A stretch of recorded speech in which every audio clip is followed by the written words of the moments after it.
예수 우리 왕이여, 이곳에 오셔서 우리가 함께 드리는 영광을 받아 주소서. 우리는 주님의 백성, 주님은 우리 왕이라. 왕이신 예수님 오셔서 자정하사 다스리소서.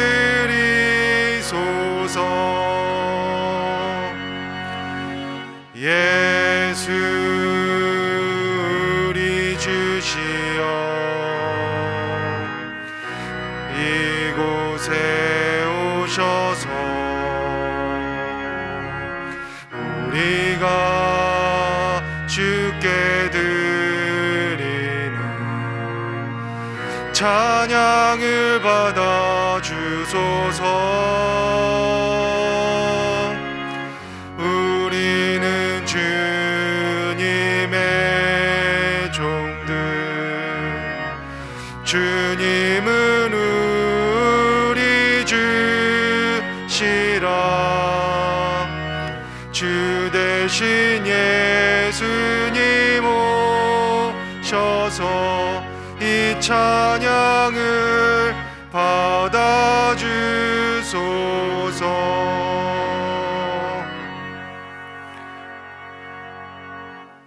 만국의 족속들아, 영광과 권능을 여호와께 돌릴지어다. 여호와께 돌릴지어다. 여호와의 이름에 합당한 영광을 그에게 돌릴지어다. 예물을 들고 그의 궁정에 들어갈지어다. 아름답고 거룩한 것으로 여호와께 예배할지어다. 온 땅이여 그 앞에서 떨지어다. 세세 무궁토록 홀로 영광 받으실 하나님 감사합니다. 거룩한 주일에 성도들이 함께 하나님께 영광을 돌리며 찬미를 드립니다. 우리가 드리는 예배를 기쁘게 받아 주옵소서. 참회하는 심령에 평안을 주시고 연약한 심령은 굳게 세워주시고 우둔한 자들에게 진리의 말씀으로 충만하게 채우사 지혜롭게 하여 주옵소서. 오늘도 강단에 세우신 주의 종을 성령으로 충만하게 하시고 들려주시는 말씀을 통하여 낙심한 심령에는 신령한 위로가 넘쳐나게 하시며 고난과 슬픔을 당한 자는 능히 세상을 이길 수 있는 굳건한 믿음을 더하여 주옵소서. 우리의 예배를 받으시는 예수님의 이름으로 기원하옵나이다. 아멘. 이제는 사도신경으로 우리의 신앙을 고백하오니 나는 전능하신 아버지 하나님 천지의 창조주를 믿습니다. 나는 그의 유일하신 아들 우리 주 예수 그리스도를 믿습니다.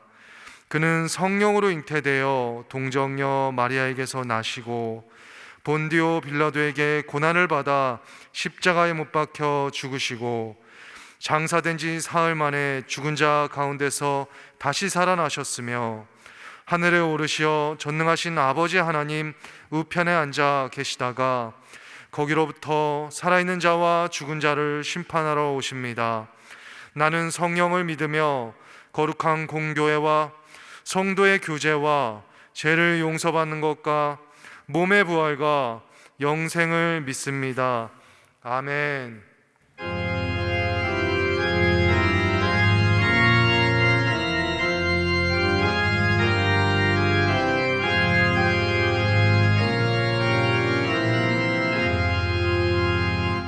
너 하나님께 이끌리어 일평생 주만 바라면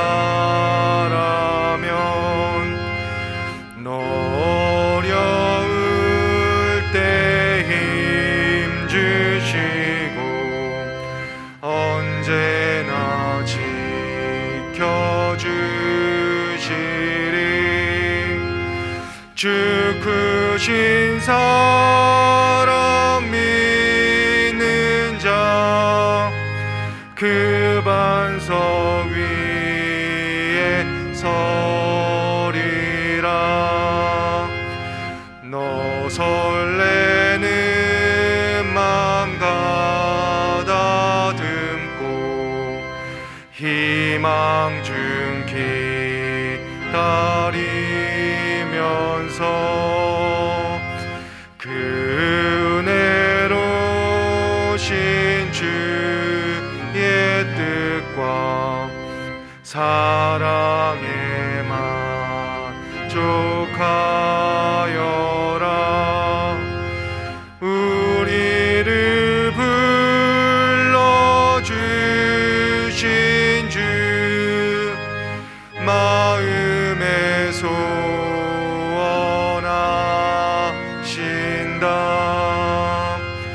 주 찬양하고 기도하며 내 몸부 힘써다라. 주 약속하신 모든 은혜 내게서 이루어지리라. 참되고 의지하는 자 주께서 기억하시리.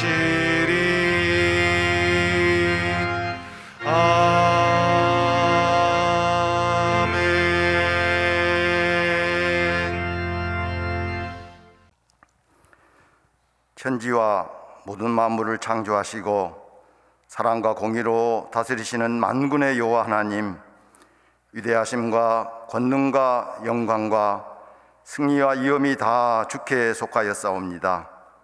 우리가 주께 감사하오며 영화로운 이름을 찬양하오니 영원부터 영원까지 송축을 받으시옵소서. 사랑과 공의의 하나님을 떠나 죄인 되어 하나님의 영광에 이르지 못하고 심판 아래 있던 저희들을 사랑하셔서 독생자를 보내시고 십자가에 죽게 하심으로 구속의 길을 열어주시고 예수 그리스도를 주로 시인하여 구원받고 하나님의 자녀 되게 하신 은혜와 사랑에 감사드립니다. 코로나로 인하여 힘들고 어려운 때에도 저희들을 지켜주시고 이 시간 예배 드리는 은혜를 주시니 감사합니다. 아버지 하나님의 사랑은 어제나 오늘이나 동일하고 변함이 없으신데 저희들의 모습은 부끄러울 뿐입니다. 하나님 아버지께서 창조하신 아름다운 세상을 바르게 사용하지 못하고 우리의 유익과 욕심을 따라 사용하여 지구의 환경은 파괴되고 홍수와 화재, 질병 등 온갖 재해가 끊임없이 발생하고 있습니다. 믿음의 형제와 이웃의 소중함을 모르고 감사하지 못하며 사랑하지 못했습니다. 눈에 보이지도 않는 바이러스에도 힘없이 무너지는 존재임에도 인류가 최고인 것처럼 교만하며 하나님을 무시하고 살 때가 많았습니다. 저희들의 죄와 어리석음을 용서하여 주시옵소서. 우리의 작은 신음에도 응답하시는 사랑의 하나님 아버지, 코로나19의 어려움을 속히 제하여 주시옵소서. 사망의 위험과 고통, 경제적 곤란과 생활의 제한을 제거하여 주셔서 우리 모두가 함께 모여 마음 모아 찬양하며 사랑의 교제를 나누는 은혜를 누리게 되기를 간절히 원합니다. 우리에게 주어진 하루하루 일상의 삶이 소중함을 알고 감사한 마음으로 최선을 다하여 사랑하며 존중하며 살아가고 세상의 어두움을 밝히고 따스한 사랑이 넘치는 빛과 소금으로 성도의 거룩한 삶을 살아가게 하여 주시옵소서. 힘들고 어려운 때에도 변함없이 이국 땅 캄보디아에서 복음 사역을 감당하시는 최수철 이경미 선교사와 현지 사역자들을 붙들어 강건하게 지켜주시며 하나님의 말씀이 능력 있게 선포되어 구원받는 자들이 날마다 많아지게 하옵소서. 이 시간 말씀을 선포하시는 주의 사자에게 성령의 능력으로 충만하게 채워 주시옵소서. 심령을 찔러 쪼개는 능력의 말씀을 선포하게 하옵소서. 말씀을 듣는 저희들에게는 정결하고 겸손한 마음을 주셔서 말씀을 통하여 하늘의 기쁨이 우리의 기쁨이 되고 아버지의 뜻이 우리의 마음이 되게 하여 주시옵소서. 독생자를 주신 아버지 하나님의 사랑과 신실하심을 믿고 변하고 나중에는 사라져 없어질 세상의 흐름을 따르지 않고 삶의 작은 일에도 영원 불변의 말씀을 따라가게 하옵소서. 정성껏 준비하여 믿음의 고백으로 드리는 고혜영 집사의 찬양이 온 성도의 마음을 모아 드리는 찬양이 되어 기쁘게 받으시옵소서. 우리의 구원자시며 중보자 되시는 우리 주 예수님의 이름으로 기도합니다. 아멘.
할렐루야. 오늘도 주님 앞에서 하나님을 예배하는 우리 모두 가운데 하나님께서 허락하시는 진정한 기쁨과 평강이 넘치실 수 있기를 바랍니다. 무엇보다도 한가위 명절을 통해서 지난 날들을 되돌아보고 또 오고 가는 우리 가족들을 통해서 하나님께서 한 해 동안 어떻게 여기까지 이끄셨는지 그런 감사가 넘쳐났을 줄로 믿습니다. 이런 감사들이 우리의 인생 가운데서 여전히 아름다운 열매로 함께할 수 있는 그런 나날들이 이어져 갈 수 있기를 간절히 바랍니다. 코로나19로 인해서 우리 함께 모이지 못하는, 그래서 이렇게 비대면 예배를 드리는데 이런 일들이 속히 지나가고, 그래서 우리가 하나님 앞에 늘 함께 모여서 예배할 수 있는 그런 날이 속히 올 수 있기를 우리 간절히 간구하면서 온라인을 통해서 예배드리는 가운데서도 바로 하늘의 기쁨을 같이 누려가는 그런 은혜가 함께 할 수 있기를 바랍니다. 지난주 동안의 슬픈 소식들, 6-19역 고 김기림 집사님, 박미영 고사님 모친 되시고 손복진 집사님 장모 되시는데 10월 2일에 장례식이 있었습니다. 그리고 3-11구역 고 김애순 집사님, 덕심 권사님 모친 되시고 진호공 장로님 장모 되시는데 어제 장례식이 있었습니다. 그리고 지금 진행되고 있는 장례식 2-12구역 허찬 성도 장두레 집사님 남편 되시고 1-1구역에 허유영 집사님 부친 되시며 조준 집사님 장이 되시는데 어제 별세하셔서 오늘 오후 1시에 입관 예배가 있겠고 내일 오전 7시에 발인식이 있겠습니다. 정원 장례식장입니다. 그리고 5-17구역 고 서봉덕 명예집사님 어제 별세하셔서 오늘 오후 2시에 입관제식이 있겠고 내일 오전 6시 30분에 발인제식이 있겠습니다. 같은 정원 장례식장입니다. 우리 교구 식구들을 중심으로 해서 함께 참여하면서 하늘의 평강, 위로, 그리고 주 안에서 드리는 교제의 기쁨, 이런 것들이 우리 가운데 충만할 수 있기를 간절히 바랍니다. 이제 오늘 우리에게 주시는 하나님의 말씀 같이 나눕니다. 빌립보서 1장 27절부터 30절까지 말씀, 19절부터 26절까지는 참고 본문으로 함께 읽으실 수 있기를 바랍니다. 27절부터 30절까지 말씀 우리 목소리를 맞춰서 같이 합독하도록 하겠습니다. 오직 너희는 그리스도의 복음에 합당하게 생활하라. 이는 내가 너희에게 가보나 떠나 있으나 너희가 한 마음으로 서서 한 뜻으로 복음의 신앙을 위하여 협력하는 것과 무슨 일에든지 대적하는 자들 때문에 두려워하지 아니하는 이 일을 듣고자 함이라. 이것이 그들에게는 멸망의 증거요 너희에게는 구원의 증거니 이는 하나님께로부터 난 것이라. 그리스도를 위하여 너희가 은혜를 주신 것은 다만 그를 믿을 뿐 아니라 또한 그를 위하여 고난도 받게 하려 하심이라. 너희에게도 그와 같은 싸움이 있으니 너희가 내 안에서 본 바요 이제도 내 안에서 듣는 바니라. 사도 바울을 통해서 빌립보 교회의 성도들에게 주신 하나님의 말씀, 이것은 또한 오늘 우리에게 주시는 하나님의 말씀이기도 합니다. 아멘으로 응답하면서 오직 그리스도의 복음에 합당하게 생활하라. 이것이 오늘 내게 들려지는 하나님의 음성으로 들려주실 수 있기를 바랍니다. 섬기는 삶의 축복이라고 하는 글에 이런 게 있었습니다. 하늘에서 천사가 찾아와서 같이 가자고 하는데 60세가 되신 분 지금 안 계신다고 하세요. 70세가 되신 분 지금은 아직 이르다고 하세요. 77세가 되신 분 아직 지금 인생을 즐길만 하다고 하세요. 80세가 되신 분 아직 쓸모가 남아있어서요. 88세가 되신 분 쌀을 좀 더 먹고 간다고 하세요. 90세가 되신 분 서두르지 말라고 하세요. 99세가 되신 분 때가 되면 알아서 스스로 간다고 하세요. 이렇게 대답하더랍니다. 이 글은 실제로 노블리스 타워 도봉구에 있는 소위 고품격 도심형 실버타운이라는 데가 있다는데 그 건물 대리석 벽에 실제로 써 있는 글이라고 그럽니다. 참 우리 인생이란 게 그렇죠? 나이가 들어가도 어떻습니까? 그 정도 연세라면. 혹시 여러분들 한 노철학자가 얼마 전에 100년을 살아보니 라고 하는 책을 쓰셨는데 그 책에 보면 이런 이야기들이 나옵니다. 먼저 어머니 얘기를 합니다. 우리 어머니가 100세에 돌아가셨습니다. 죽음을 담담한 운명으로 받아들이셨지요. 그분은 더 오래 사는 게 걱정이라고, 직계 중에 먼저 돌아가신 사람이 없는데 자신이 그보다 늦게 갈까 봐 그랬던 거예요. 어느 날 어머님께서 그러시더라는 겁니다. 내가 먼저 갈 것 같아서 다행이다. 그러나 나는 가면 되고 네 처가 먼저 가게 되면 집이 빌 텐데 집이 비면 어떡하지? 어머니가 가시고 아내도 가고 그러니 정말 집이 빈 거예요. 외국 여행하고 돌아올 때 오고 싶지 않고 공항에 내려도 빈집에 가는구나는 생각이 있고 아침에 잠에서 깨면 아무도 없다는 걸 알게 되죠. 그러면서 비로소 느끼게 됐던 것이 어머니와 아내가 내 집이었습니다. 이런 고백을 합니다. 그러면서 친구 이야기 그리고 살아가는 삶의 이야기들을 쭉 담담하게 풀어내는데 결론으로는 이렇게 얘기를 합니다. 인격이란 나에게 있어서 성실하게 사는 것, 그리고 이웃에 대해서는 사랑을 가지는 것, 말하자면 성실과 사랑입니다. 성실한 사람은 자기를 알기 때문에 겸손합니다. 성실한 사람에게는 진실이 있고 성실보다도 더 귀한 인격은 자신에게 있어서는 다른 게 없다라고 보는 사람. 그러면서 그는 결론적으로 이렇게 얘기를 합니다. 그리고 나에게 어떻게 살았느냐라고 묻는다고 한다면 부끄럽지만 내 대답은 하나 있습니다. 나는 사랑하기 위해서 살았습니다. 100년을 살아보니 마지막 결론적으로 남는 것이 뭐라고요? 사랑이라고. 오늘 우리는 우리에게 주어진 이 땅을, 지금 이 시대를 어떻게 살아가고 계십니까? 어떤 분이 인생이라고 하는 것을 죽음을 향해서 나가는 존재라고 그랬는데, 그렇다고 한다면 그렇게 줄어가고 있는, 그렇죠? 우리 하루하루를 살아가는 자체가 우리 인생이 지금 줄어들고 있는 거니까. 그런데 그렇게 줄어가고 있는 내 생명을 팔아 지금 내가 사고자 또는 얻고자 하는 것은 무엇입니까? 이런 질문을 던지고 있는 거예요. 그것이 내 인생을 아우를 수 있는 진정한 가치를 지닌 것인지 좀 오늘을 생각하면서 살아갈 수 있어야 되지 않겠는가. 10월 첫 주, 10월 우리는 추수감사의 절기로 지키는 그런 달입니다. 그러므로 이 한 달을 빌립보서를 나누면서 한 해의 감사, 하나님께서 우리에게 주신 기쁨, 10월 마지막 주 추수감사주일로 지키게 될 건데, 그날 올 한 해의 감사의 예물과 더불어서 하나님께 드려야 될 진정한 감사가 무엇일까를 마음에 새겨보는 그런 시간이 되었으면 좋겠습니다. 이 한 달을 그렇게 설교하도록 하겠습니다. 우리가 잘 아시는 대로 빌립보서가 포함된 소위 옥중서신의 일관된 주제는 주 안에서 항상 기뻐하라는 거예요. 주 안에서 항상 기뻐하라. 내가 다시 말하노니 기뻐하라. 어떻게 이런 일이 가능하죠? 우리가 잘 아시는 대로 빌립보서는 옥중서신입니다. 지금 현재 빌립보 교회에 이 편지를 쓰고 있는 이런 상황 가운데서도 그는 로마의 감옥에 갇혀져 있는 그런 상황입니다. 어떻게 이게 가능하냐라고 하는 거예요.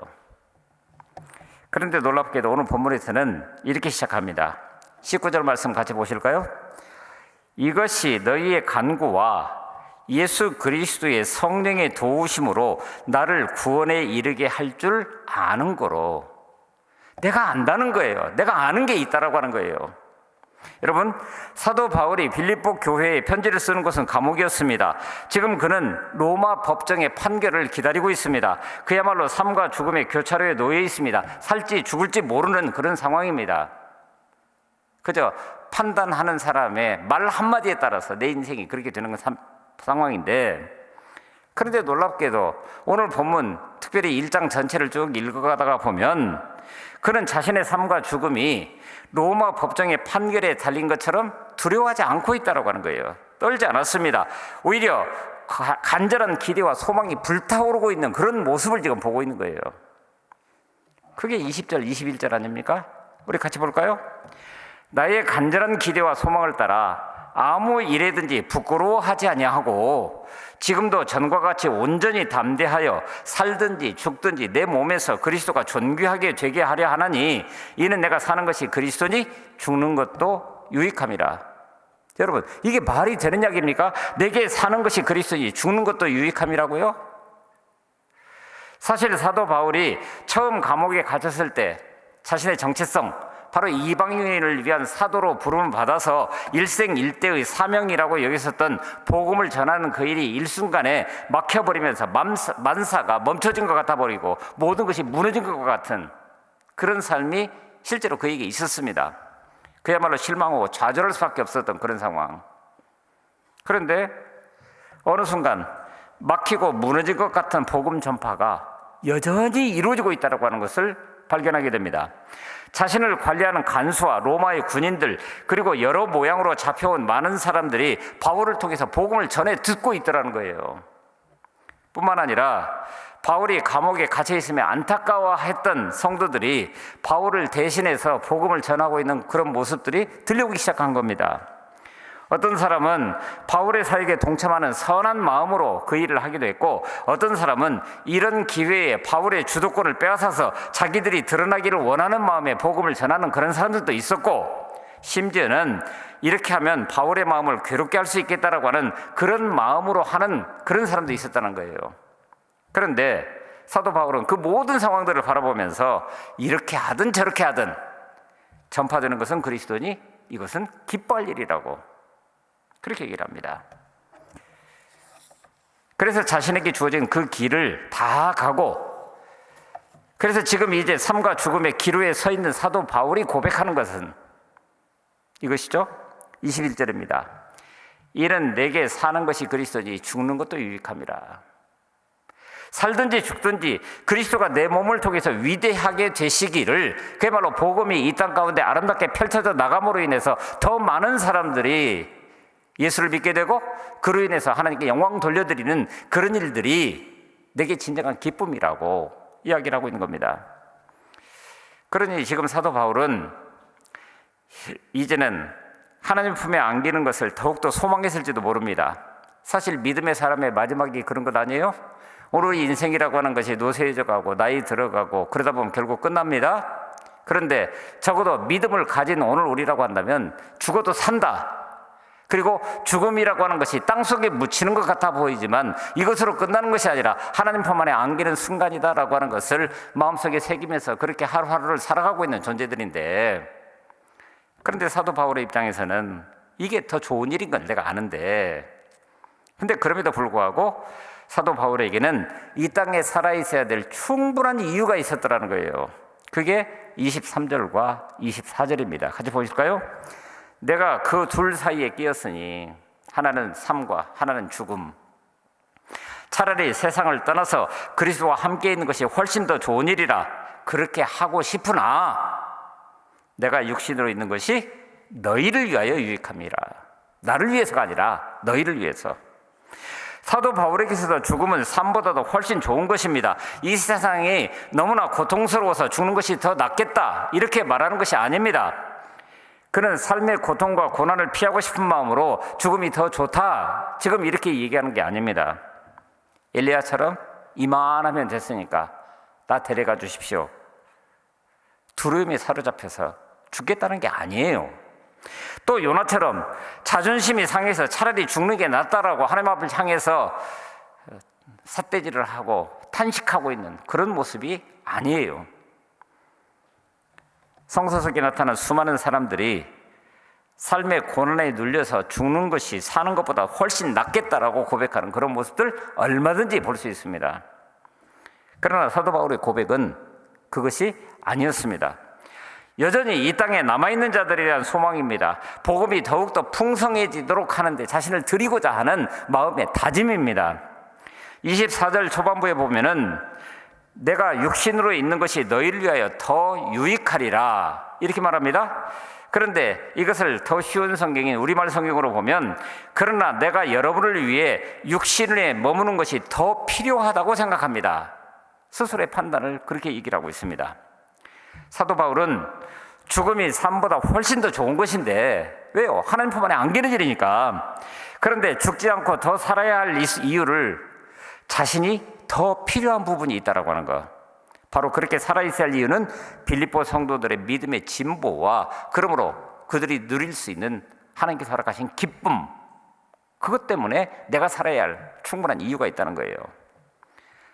그러므로 사도 바울은 자신의 삶과 죽음 그 자체가 문제가 아니라 그리스도가 위대하게 되는 것, 그리고 그 다음 다른 사람들이 자신의 삶을 통해서 유익하게 되는 것이 둘째이고, 그리고 자신의 삶과 죽음은 세 번째라고 얘기할 만큼 오늘 본문에서는 나는 죽고 내 안에 사느니 그리스도다라고 하는 것을 존귀하게 여기는 그런 모습을 볼 수가 있습니다.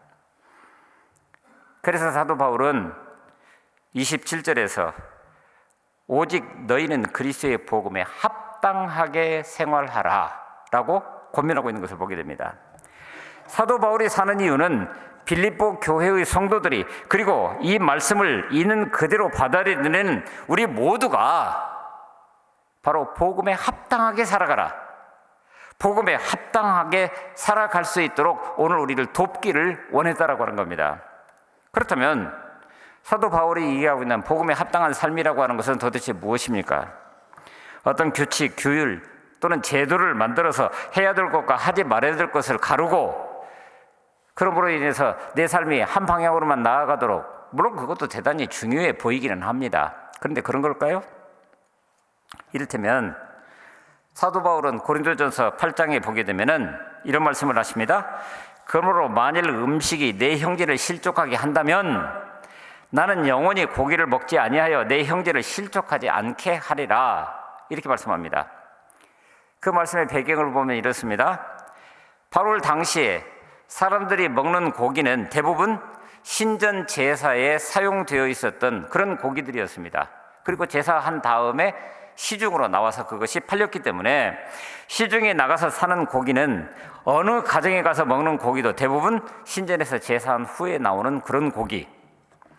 그래서 고기를 먹는 문제가, 이게 그 당시 상황에서는 일정한 기준이 없었기 때문에 신앙생활하는 데 굉장히 중요한 하나의 거침돌이 될 수밖에 없었습니다.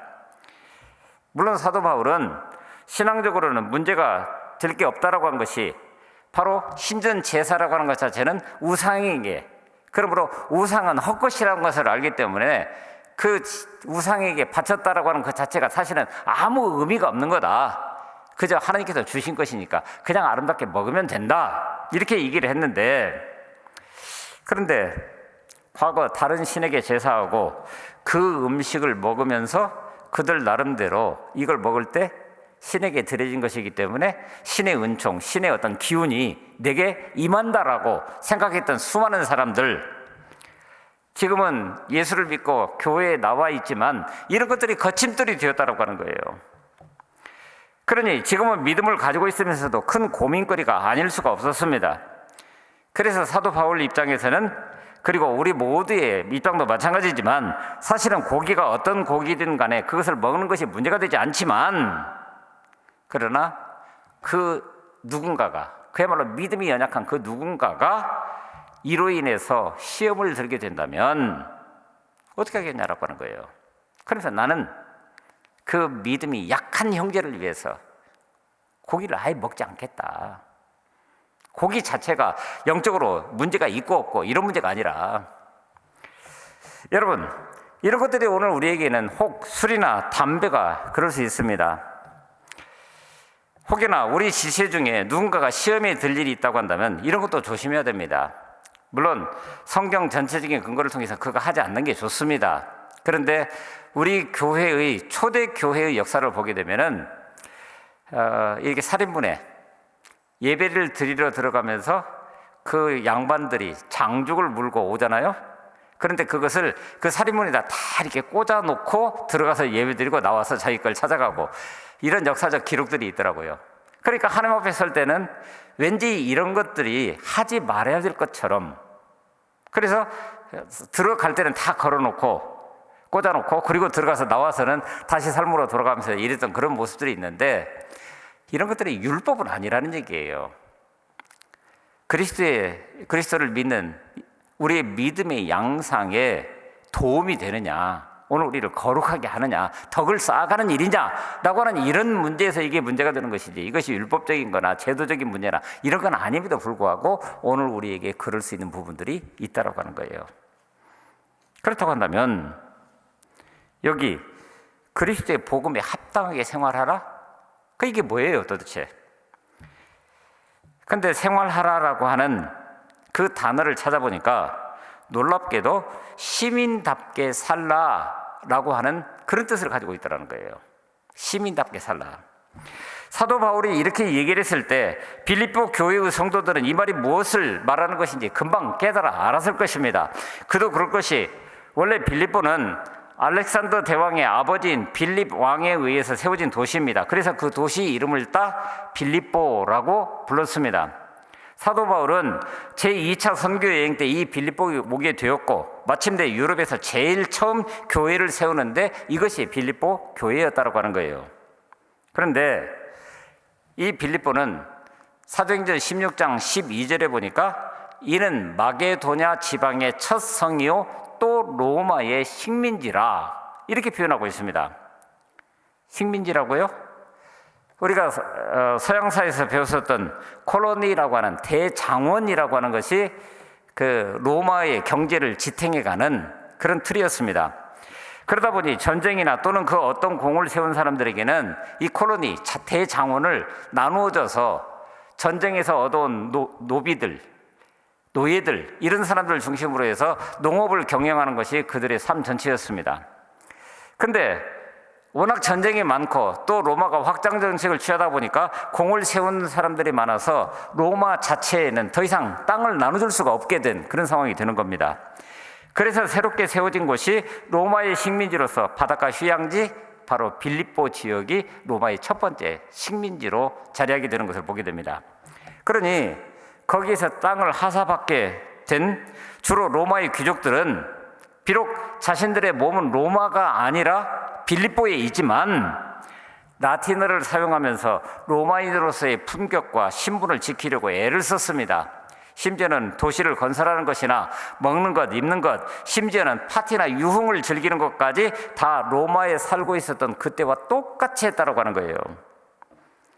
그들은 그래서 로마 시민권을 가졌다는 것을 내가 성공한 사람이다 라고 하는 것을 드러내는 하나의 긍지이자 자부심으로 살고 그렇게 살았다고 하는 거예요. 자, 여러분, 몸이 어디 있다고요? 빌립보에 있습니다. 그런데 로마의 시민권을 가지고 있기 때문에 로마에 있는 것과 똑같이 살았다고 하는 거예요. 그렇다면 사도 바울이 빌립보에 거주하는 로마인들을 생각하면서 성도들에게 복음에 합당하게 생활하라 라고 했다면 이것이 뭘 말하고 있습니까?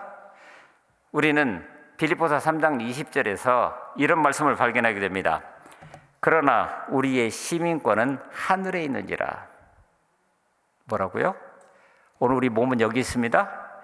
그런데 우리의 시민권은요, 하늘에 있습니다. 그러므로 거기로부터 구원은 하는 자, 곧 주 예수 그리스도를 기다리노니 이렇게 말씀합니다. 복음을 받은 자들은 그러므로 하나님 나라의 시민답게 당당하게 살아야 할 것을 강조한 것입니다. 그리스도인들은 마땅히 몸은 이 땅을 살아가지만 그러나 천국 시민답게 살아가야 한다라고 하는 것을 오늘 우리에게 있는 그대로 이야기를 하고 있습니다.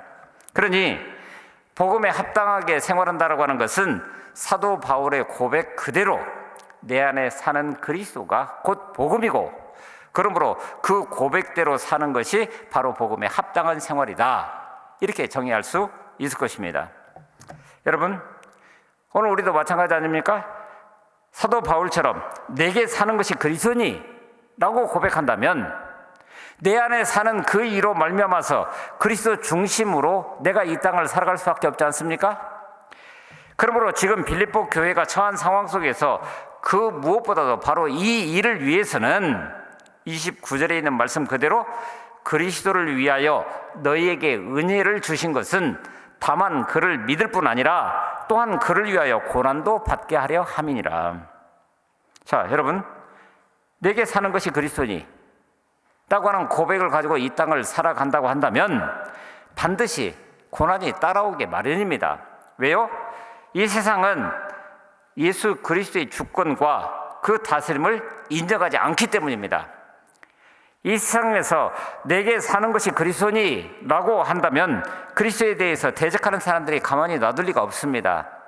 오늘 우리는 이것이 별로 외부적인 어떤 환경을 통해서 우리에게 다가오는 이런 부분들이 없기 때문에 별로 느끼지 못할지 모르겠습니다만은 사도 바울이 이 말씀을 선포하고 있을 그때만 하더라도 소위 황제 숭배라고 하는 것이 엄청난 사건으로 그들에게 다가왔습니다. 그리고 오늘 우리가 주님이라고 이야기를 할 때 그때 그 주님이라고 하는 호칭은 그 당시 상황 속에서는 황제 한 사람에게만 붙일 수 있는 그런 이름이었습니다. 그러니 황제가 나의 주가 아니라 예수 그리스도 그분이 나의 주님이시다라고 고백하는 순간 어떻게 됩니까? 박해가 오죠. 고난이 따라오죠. 그래서 1년에 단 한 차례라도 황제 신전에 가서 향을 이렇게 드리고 그리고 그 앞에 절하고 그리고 나서 일정한 증명서를 발급받지 않는다고 한다면은 현실적인 삶 자체가 불가능합니다. 생업 자체가 물건을 거래할 수도 없고 살 수도 없고 아무것도 할 수 없는 이런 상황이란 말이에요. 그런데 적어도 예수 그리스도를 나의 주로 고백하면서 이제는 내게 사는 것이 그리스도라고요? 그렇게 고백하니까 그 고백을 삶으로 살아내다 보니 황제가 내 주가 아니라는 거예요. 내 주님은 지금 내 안에 살고 계시는 그분 한 분밖에 없다고. 그래서 29절, 30절을 제가 좀 쉬운 성경으로 다시 읽어드리면 이렇습니다. 여러분은 그리스도를 위해 살아야 할 책임, 곧 그분을 믿을 뿐 아니라 그분을 위해 고난도 받아야 할 책임을 받았습니다. 삶이 그러니까. 여러분도 나와 동일한 싸움을 싸우고 있습니다. 여러분은 이것을 내 안에서 보았고 아직도 내가 싸우고 있다는 것을 듣고 있습니다. 내가 사는 것이 그리스도니 나는 고백으로 살아가는 사람들은 고난을 받아야 할 책임이 있다라고. 이것은 하나님이 우리를 괴롭히려고 고난을 허락하시는 것이 아닙니다. 고난을 통해서 내게 사는 것이 그리스도이심을 체험하게 하는 것입니다. 더 확증시켜주는 것이죠. 내게 사는 것이 그리스도가 아니면 오늘 우리에게 그런 고난이 닥쳐온다고 할 때 우리는 절대로 이길 수 없습니다. 그런데 내가 사는 것이 그리스도이면 고난도 이기고 심지어는 죽음도 이깁니다. 그냥 입술만의 고백으로 죽어도 산다 이렇게 고백하는 것이 아니라 그냥 삶 그 자체를 통해서 그것을 있는 그대로 살아내는 거죠. 우리의 고난 속에서 바로 그 예수님을 바로 볼 수 있기 때문입니다. 우리가 이해할 수 없는 고난은 우리가 쌓아놓으려고 했던 것, 우리가 의지했던 것, 우리가 바라보았던 모든 것들을 불태워버립니다. 그리고 단순하게 만들어버립니다. 그래서 정말 내게 사는 것이 무엇인지를 보여주는 것이 고난입니다. 고난을 통과하면서 내게 사는 것이 나였는지 아니면 그리스도였는지를 증명해 봐야 한다는 거예요. 여러분, 오늘 우리가 가진 것이 오늘 우리의 삶의 전체라고 생각한다고 한다면 한번 생각을 해보십시다. 자, 여러분, 오늘 우리의 삶이 돈이 목표가 되어서 갔습니다. 그러면 죽음은 무엇입니까? 파산입니다. 죽음의 자리에서도 그 돈이 무슨 필요가 있습니까?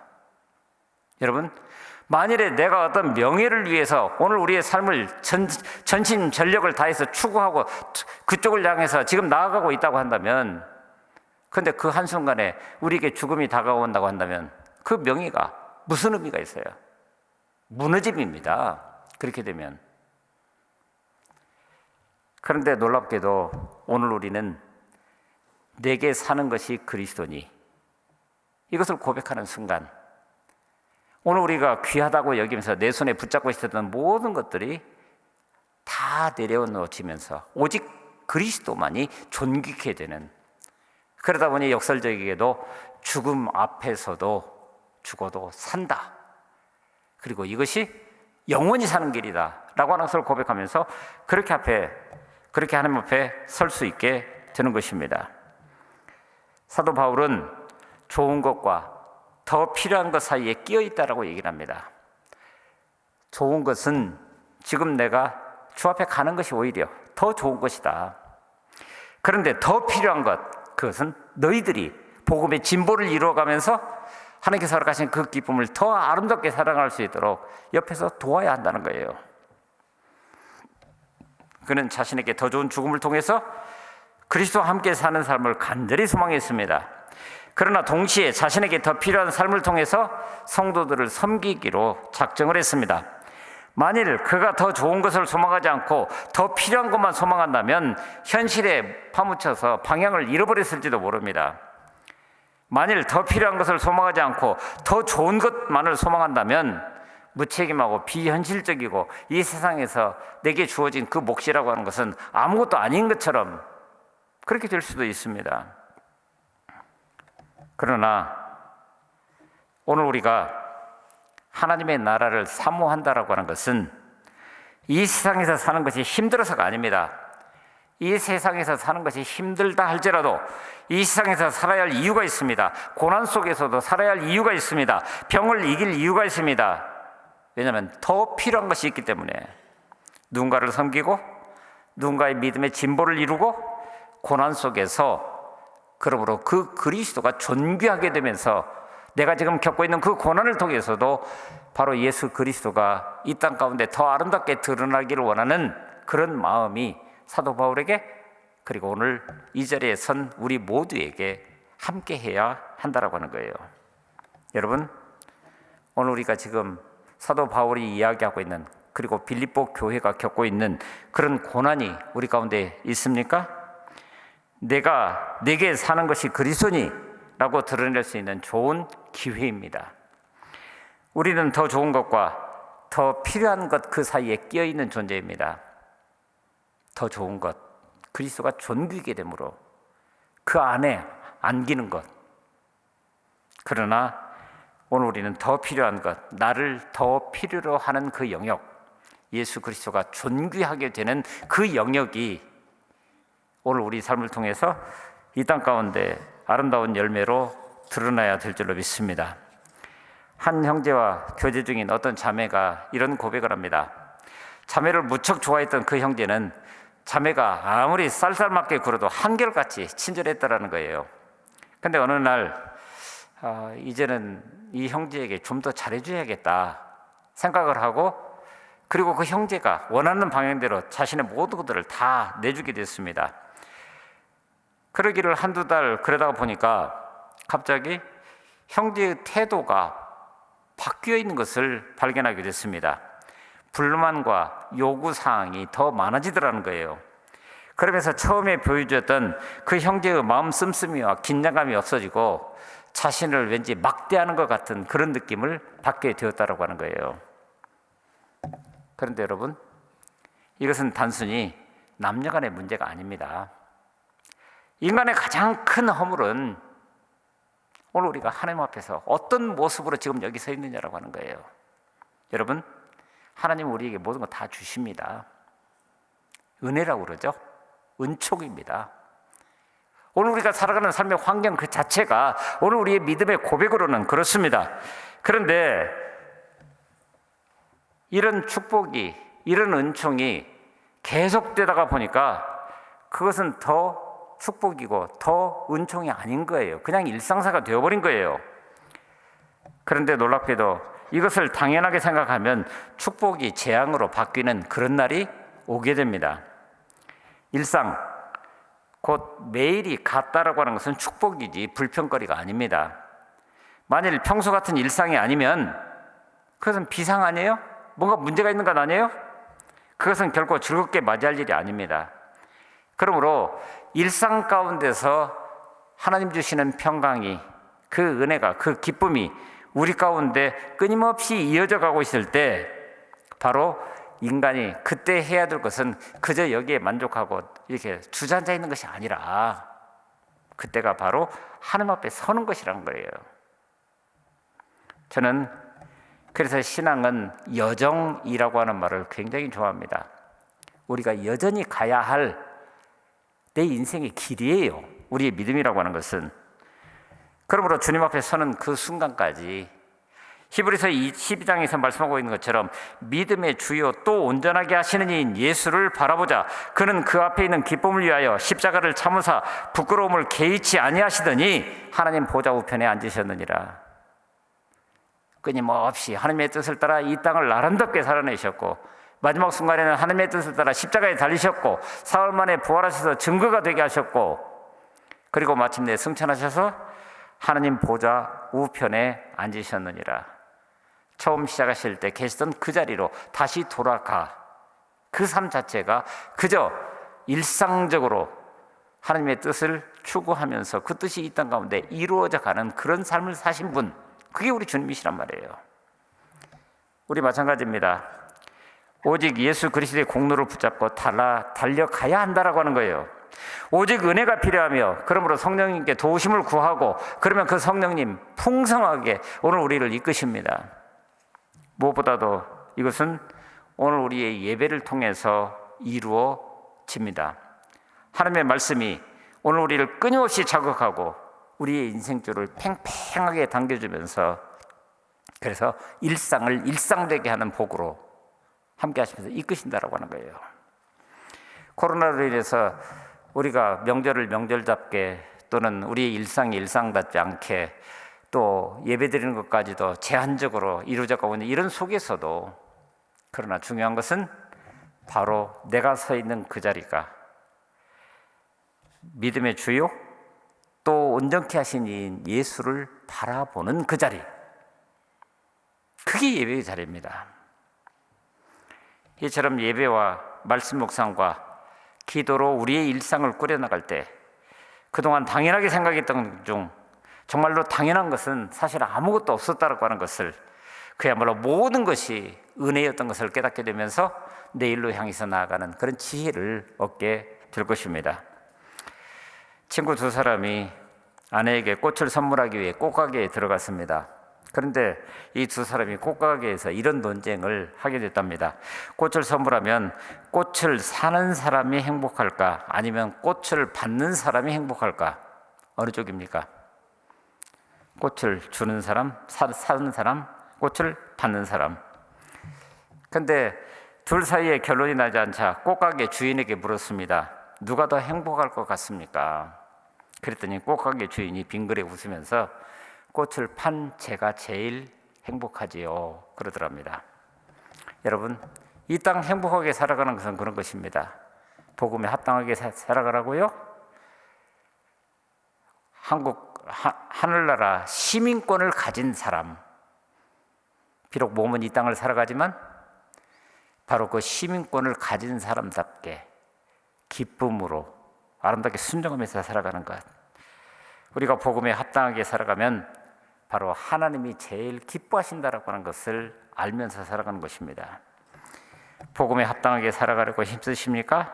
그 무엇보다도 예배를 귀하게 여기실 수 있기를 바랍니다. 하나님 앞에 나 자신을 세우는 것입니다. 언제 어디서든. 그리고 복음의 능력으로 대적을 두려워하지 마시기 바랍니다. 그리고 복음을 위해서 당하는 고난을 기꺼이 받을 수 있는 그런 나날들, 그래서 복음에 합당하게 살아가는 그런 복된 그리스도인들의 삶이 이어져 갈 수 있기를 간절히 바랍니다.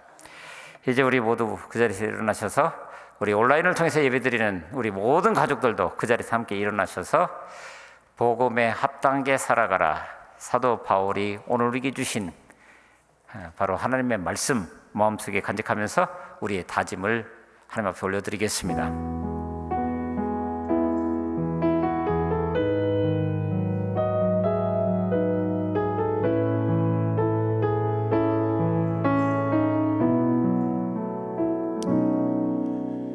이 세상을 살아가는 동안에 나의 힘을 의지할 수 없으니 기도하고 낙심하지 말 것은 주께서 참 소망이 되심이라. 주의 길을 걸어가는 동안에 세상의 것 의지할 수 없으니 감사하고 낙심하지 말 것은 주께서 참 기쁨이 되심이라. 하나님의 꿈이 나의 비전이 되고 예수님의 성품이 나의 인격이 되고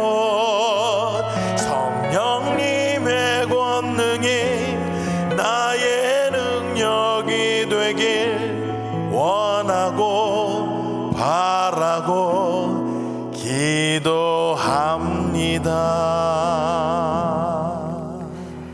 민족 고래의 명절 한가위를 맞으면서 고향을 찾아온 가족들과 더불어 풍성한 계절을 맞게 하신 아버지 하나님, 경제, 사회, 문화 그 어느 것 하나 만만치 않은 험난한 시간들 보내고 있지만, 그러나 되돌아보니 지난 날들 가운데서도 때를 따라 돕는 은혜를 허락하심으로 이만한 삶을 허락하시고, 또한 건강 주셔서 그 힘으로 열심히 일해 이 땅의 복도 넘치게 받을 수 있도록 인도해 주신 그 사랑을 감사를 드립니다. 지난날 동안 여러 모양으로 채워주신 그 은혜를 감사하면서 감사함을 드립니다. 감사하는 일들이 더욱더 많아지도록 도와주시옵소서. 풍성한 것으로 채워주시기를 원합니다. 작은 믿음이지만 그 믿음의 그릇에 담아 11조 예물을 드립니다. 하나님께서 가정과 사업장의 형통의 복을 허락하시고 날로 번창함으로 우리에게 큰 기쁨 되게 하여 주옵소서. 물론 하나님께서 저희들에게 원하시는 것은 재물보다도 저희들의 상한 심령 그대로 하나님 앞에 나오는 것인 줄 압니다. 그래서 저희들의 마음도 드립니다. 하나님께서 상하고 찢긴 저희 심령들을 내버려 두시지 않으시고 싸매 주시며 끝까지 함께 하실 줄 믿습니다. 이 모든 것들을 기쁘게 받아주시고 이제는 주님의 능력만을 의지하고 저희들 각자에게 맡겨주신 달란트를 배로 남겨서 하나님께 칭찬을 듣고 세상에 유익을 끼쳐가는 그런 삶을 살게 하여 주시옵소서. 드리지 못한 손길들 위에도 하늘 축복으로 채워주셔서 하나님 앞에 감사가 풍성하게 넘쳐날 수 있는 조건들도 허락하여 주시옵소서. 슬픔 당한 가정에 있어 위로를 나누고 하늘의 소망과 새로운 다짐을 갖게 하심도 감사드립니다. 영육간의 연약함으로 주 안에서 강건하게 되기를 구하는 분들도 있습니다. 주님의 강한 손으로 붙들어 주시기를 원합니다. 이렇게 이모저모로 저희들과 동행하시고 때를 따라 돕는 은혜 베풀어 주심을 감사드리면서 이 한 주간도 하나님의 은혜의 장중에 붙들림 받아 주님의 이름으로 승리하는 한 주 한 주가 되게 하여 주옵소서. 무엇보다도 오늘 우리에게 주신 말씀을 따라 내 삶의 현장 가운데 오직 그리스도의 복음에 합당하게 살아가는 삶, 예배함으로 하나님 앞에 나 자신을 온전히 세워가고 또 고난이 닥칠 때는 그 고난을 이겨낼 수 있는 힘이 내게 사는 것이 그리스도니라고 고백하면서 그 그리스도로 말미암아 내 삶이 풍성해져가는 그런 날들을 이어가게 하여 주옵소서. 감사합니다. 우리 주 예수 그리스도의 이름으로 간절히 기도하옵고 이제는 우리 구주 예수 그리스도의 은혜와 아버지 하나님의 언제나 신실하신 그 사랑과 성령님의 인도하시며 교통하심이 내가 아는 고로 그러므로 오직 그리스도의 복음에 합당하게 살아내기를 다짐하는 우리 모든 주의 백성들 머리머리 위에 그 가정과 일터와 자녀들 위에 피로 값주고 사신 주님의 몸된 교회 위에 이제로부터 영원토록 함께 하옵시기를 간절히 축원하옵나이다. 아멘.